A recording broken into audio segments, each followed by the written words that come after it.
Confirm that I have put my name forward to be the next leader of the New Zealand Labour Party and therefore the next Prime Minister of New Zealand. Mr Speaker, I'll repeat only the first part of the question, but the first part of the question says, who did she consult about the specific closures, mergers? The Minister's had 3 goes but still hasn't actually addressed that question. But for a further update on that, I'll hand over to our Minister for Education. As you can imagine, the Ministry of Education have been negotiating with all of the existing 11 charter schools over the last few months to figure out how they might transition to a different form once the Education Amendment Bill is passed later this year, which repeals the charter school provisions. Vanguard are the first off the block. They have put their application in and there's now a legal process that we have to go through in considering that.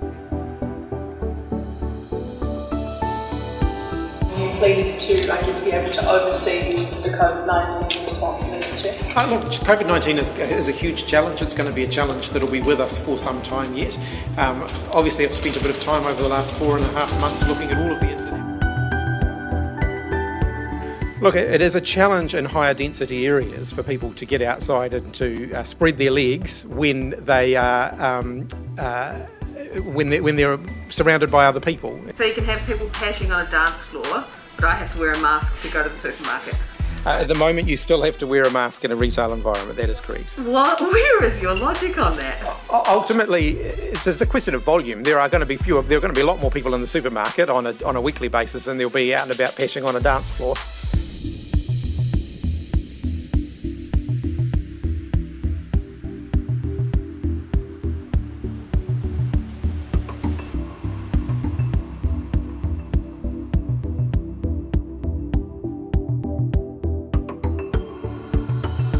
Apologise to Charlotte Bellis. Look, I don't want to make any comment on that while there is a potential, while she's considering her potential legal options. That's her right to be able to do that. What I would say is that this case, some information that got lost in translation and being communicated to me, I accept responsibility for that though, so that, that's my responsibility, and hence I have apologised to her for that.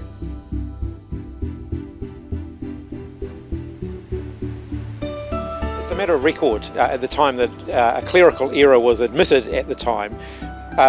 We have to consider the whole context of this particular case, which was that we had COVID-19 in Northland.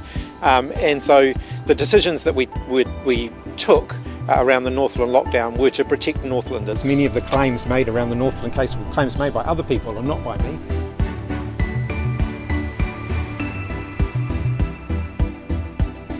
I think the New Zealand public have seen the work that I have done. I'm a human being.